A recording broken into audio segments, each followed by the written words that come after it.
नमस्कार, मैं ललिता यादव।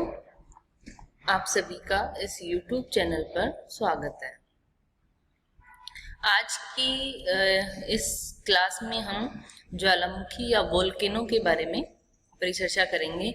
वोल्केनो क्या होता है, उसकी उत्पत्ति के क्या क्या कारण हैं, कौन कौन सी जो है ज्वालामुखी के प्रकार होते हैं, इनका वैश्विक वितरण, इनसे निर्मित शिलाकृतियाँ, इन सब के बारे में हम डिटेल में इस वीडियो लेक्चर में जानेंगे।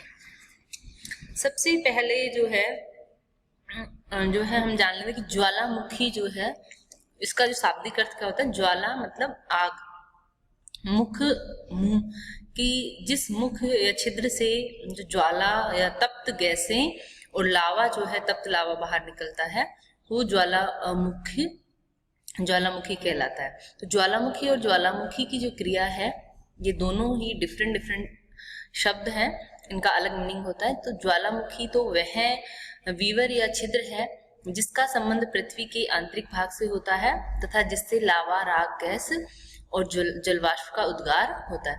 वह छिद्र जिससे तप्त लावा, राख, गैसें, जलवाष्प जो है वो बाहर निकलती है, वो ज्वालामुखी कहलाता है। इसके बाद जो है हम बात करें ज्वालामुखी की क्रिया। ज्वालामुखी की क्रिया के अंदर हम पृथ्वी के आंतरिक भाग में मैग्मा व गैसें जो हैं उनके उत्पन्न होने से लेकर भूपटल के नीचे व ऊपर लावा के रूप में प्रकट होने तथा लावा के शीतल व ठोस होने की समस्त जो प्रक्रिया है उसको सम्मिलित करते हैं। तो ज्वालामुखी एक प्रक्रिया है, एक प्रोसेस है जिसमें पृथ्वी के आंतरिक भाग में मैग्मा निर्माण से लेकर जब वो मैग्मा ज्वालामुखी क्रिया के दौरान धरातल पे प्रकट होता है लावा के रूप में और उसके ठंडा होने तक ये संपूर्ण जो प्रोसेस या प्रक्रिया है उसको ज्वालामुखी क्रिया के नाम से जाना जाता है। अब हम बात करें कि पृथ्वी का जो निर्माण है उसके समय से ही ये जो ज्वालामुखी की जो क्रियाएं हैं ये निरंतर जारी रही हैं, होती रही हैं।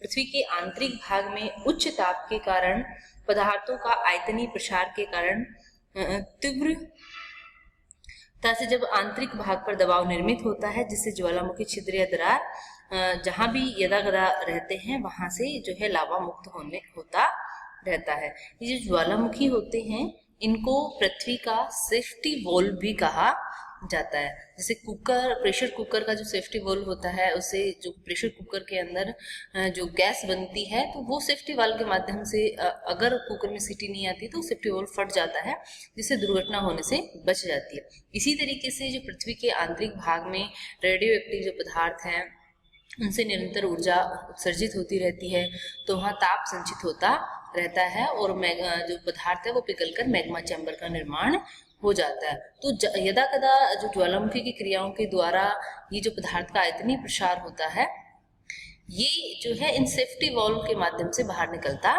रहता है। अदरवाइज तो जो है कोई बड़ी दुर्घटना या आपदा जो है के रूप में ये घटना घटित हो। अब बात करें हम कि ज्वालामुखी की उत्पत्ति के क्या क्या कारण हैं। ज्वालामुखी की क्रिया जो है उसके उत्पन्न होने के लिए कुछ जो है मूल कारण जो है वो उत्तरदायी माने जाते हैं। इनमें हम सबसे पहले जो है प्लेट टेक्टोनिक एक्टिविटीज को ले सकते हैं। पृथ्वी प्लेट्स आप जानते हो, ये पृथ्वी का जो भू सतह है उसके दृढ़ भूखंड जो है वो प्लेट्स कहलाते हैं। इनके किनारों पर क्या होता रहता है, विवर्तनिक क्रियाएं, टेक्टोनिक एक्टिविटीज होती रहती हैं। ये अभिसारी, अपसारी और ट्रांसवर्स क्रिया जो है वो होती रहती है। एक दूसरे की ओर आने की गतिविधि क्या हो गया, प्लेटों के अंदर अभिसारी गतिविधि हुई। एक दूसरे के यदि विपरीत दिशा में जाती हैं तो अपसरण, अपसारी किनारों के सहारे। इसके अलावा जो ट्रांसवर्स जहाँ पे जो है एक दूसरे के सहारे आगे पीछे प्लेट्स खिसक जाती हैं। तो जो अभिसारी किनारे हैं जहाँ पे प्लेट्स एक दूसरे की ओर मूव करती हैं, एक दूसरे टकराकर भारी प्लेट नीचे चली जाती है, तो वहां पर ज्वालामुखी की क्रिया जो है वो ज्यादा घटित होती है और वहां पे जो फटने वाले ज्वालामुखी की जो तीव्रता है वो ज्यादा होती है। अब सारे किनारों के सहारे मेंटल का मैग्मा सतह पर जो है चट्टानी परतों के ऊपर फैल जाता है और अभिसारी में तीव्र विस्फोट के साथ काफी ऊंचाई तक जाता है और अपसारी में वो धरातल के सहारे परत के रूप में फैलता रहता है। तो प्लेट्स के किनारे पर जो टेक्टोनिक एक्टिविटीज होती है, इनसे भी ज्वालामुखी की क्रियाएं होती हैं। इसके अलावा दूसरा जो कारण है वो हम तप्त स्थल पर ज्वालामुखी की क्रिया को ले सकते हैं कि जो हॉट स्पॉट की पृथ्वी प्लेट्स के किनारों के अलावा किनारों पर तो हम मान लेते हैं कि टेक्टोनिक एक्टिविटीज की वजह से, विवर्तनिक गतिविधियों की वजह से ज्वालामुखी आ रहे हैं, लेकिन प्लेट्स की जो आंतरिक या मध्यवर्ती भाग है वहां पर भी ज्वालामुखी और भूकंप की घटनाएं घटित होती है। तो वहां पे क्या कारण है ज्वालामुखी आने का? तो विद्वानों ने बताया, भूगर्भवेताओं ने, कि पृथ्वी की जो प्लेट्स हैं उनके आंतरिक भागों में हॉट स्पॉट्स हैं। तो ये हॉट स्पॉट जो है वो मेंटल से पिच्छक या प्लम्स के द्वारा जुड़े हुए हैं और इनसे जो है मैग्मा जो है वो धरातल पर लावा के रूप में प्रकट होता है और ज्वालामुखी की क्रिया घटित होती है। तो हॉट स्पॉट्स पर भी जो है ज्वालामुखी की क्रियाएं घटित होती हैं। इसके अलावा ऊपरी दाब मुक्त होने के कारण, किसी भी कारण से, चाहे वो भूकंप की क्रिया हो या भ्रंशन की क्रिया हो, तो इनकी वजह से यदि नीचे की परतों पर ऊपर की परतों का भार हट जाता है, दाब मुक्त हो जाता है, तो भी जो है आंतरिक चट्टानी परतों से ज्वालामुखी की जो क्रिया है वहां पे घटित होती है और अंदर का जो मैग्मा वो बाहर आने की कोशिश करता है। तो इससे ज्वालामुखी की क्रिया घटित होती है। इसके अलावा हम देख सकते हैं जल का रिश्क नीचे पहुंचना। अभिसरण किनारों के सहारे क्या होता है, जब जैसे महासागरीय और महाद्वीपीय प्लेट आपस में मिल रही है, तो महासागरीय प्लेट नीचे धस जाती है भारी होने के कारण, क्योंकि उसका घनत्व तो ज्यादा होता है। उसके सहारे जो है वो जल की काफी बड़ी मात्रा भी जो है वो रिश्क नीचे पहुंच जाती है, भूगर्भ में पहुंच जाती है। आंतरिक भाग में तापमान अधिक होने के कारण जल किस में बदल जाएगा? जल वाष्प में बदल जाएगा, गैस के अंदर बदल जाएगा। तो ये जो गैस है, इस गैस से क्या होगा, वहां आंतरिक भाग में तेजी से जो है गैस का आयतन ज्यादा होता है तरल की तुलना में, तो उस आंतरिक भाग में आयतन का प्रसार होता है और वो जो आयतन का प्रसार होने के कारण नीचे से ऊपर की ओर दबाव पड़ता है और जहां भी कमजोर सतह मिलती है वहां से जो है फटकर ये गैसें और उसके साथ जो मैग्मा है वो बाहर प्रकट हो जाता है। इससे ज्वालामुखी की क्रिया घटित होती है।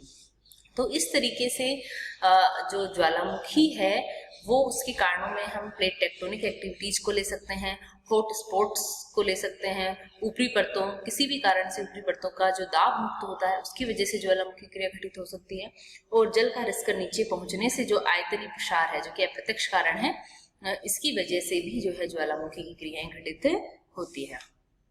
अब हम बात करें कि ये जो डायग्राम में आप देख रहे हो, ये ज्वालामुखी फट रहा है, इसमें क्या हो रहा है कि ज्वालामुखी मुख से जो है लावा बाहर निकल रहा है। इस तरीके से जो है वो ज्वालामुखी की क्रिया घटित होती है। ज्वालामुखी के प्रकारों की जो चर्चा है वो हम नेक्स्ट लेक्चर में करेंगे। आज हमने ज्वालामुखी क्या होता है, ज्वालामुखी की क्रिया क्या होती है और ज्वालामुखी उत्पत्ति के क्या क्या कारण हैं, उन सब के बारे में जाना। अगली क्लास में हम जो है ज्वालामुखी के क्या कौन कौन से प्रकार होते हैं, उनसे निश्चित जो पदार्थ हैं वो और उनसे निर्मित शिलाकृतियां जो हैं उन सब के बारे में जानेंगे। धन्यवाद।